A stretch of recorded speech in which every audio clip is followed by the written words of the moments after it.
বাইতুন নূর মাদ্রাসা কর্তৃক আয়োজিত শিক্ষা ও সাহিত্য অনুষ্ঠানের সম্মানিত সভাপতি, অতিথিবৃন্দ ও আজকের উপস্থিতি, মঞ্চে দাঁড়িয়ে মাতৃভাষা বাংলা, জান্নাতের ভাষা আরবি ও জাতীয় জীবনে প্রয়োজনের ভাষা ইংরেজিতে আলোচনা করার এই অভিনব প্রশিক্ষণ বাইতুন নূর থেকেই দেওয়া হয়।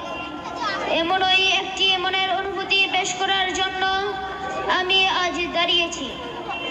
প্রিয় উপস্থিতি, আদিপিতা আদম আলাইহিস সালামকে সৃষ্টি করার পর আল্লাহ পাক নির্দেশ করলেন, তুমি গিয়ে ফেরেশতাদের ওই ছোট জামাতকে সালাম প্রদান করো। উত্তরে ফেরেশতারা যা বলবেন সেটি তোমার পরবর্তী প্রজন্মের সালামের উত্তর। হযরত আদম আলাইহিস সালাম বললেন, আসসালামু আলাইকুম। ফেরেশতারা বললেন, ওয়া আলাইকুস সালাম ওয়া রাহমাতুল্লাহ।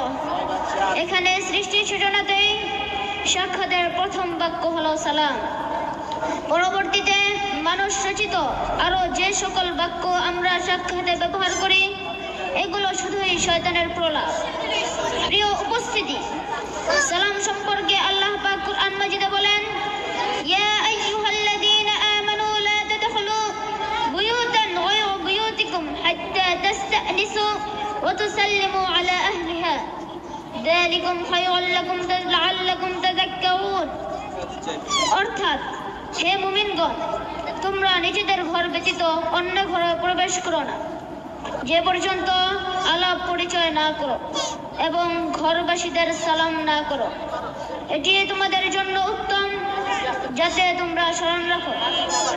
আল্লাহ পাক অন্যত্র বলেন, ওয়াইদা হাইয়িতুম বিতাহিয়্যাতিন ফাহাইয়ু বিআহসানা মিনহা আও রুদ্দুহা।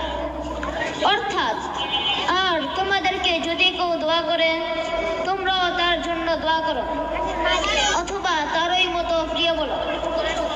সালাম সম্পর্কে হুজুর পাক সাল্লাল্লাহু আলাইহি ওয়াসাল্লাম বলেন, লিল মুসলিমি আলাল মুসলিমি সিত্তাতুন বিল মা'রুফ ইউসাল্লিমু আলাইহি ইযা লাকিয়াহু ওয়া ইউজিবুহু ইযা দাআহু ওয়া ইউশাম্মিতুহু ইযা আতাসা ওয়া ইয়াউদুহু ইযা মারিদা ওয়া ইয়াতবাউ জিনাজাতাহু ইযা মাতা ওয়া ইউহিব্বু লাহু মা ইউহিব্বু লাহু লিনাফসিহি।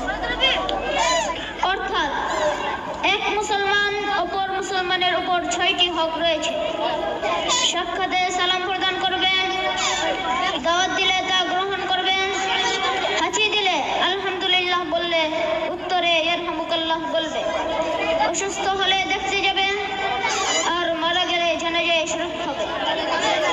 হুজুর সাল্লাল্লাহু আলাইহি ওয়াসাল্লাম আরো বলেন, আফশুস সালাম কাই তা'লু।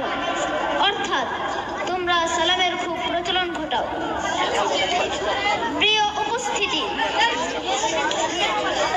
হুজুর সাল্লাল্লাহু আলাইহি ওয়াসাল্লাম সালামের ক্ষেত্রে রাসূল সাল্লাল্লাহু আলাইহি ওয়াসাল্লাম এর দলমত ছোট বড় সকলেই সমান ছিল। রাসূল সাল্লাল্লাহু আলাইহি ওয়াসাল্লাম ছোটদের সালাম দিতেন যেন তারা সালাম শিখে।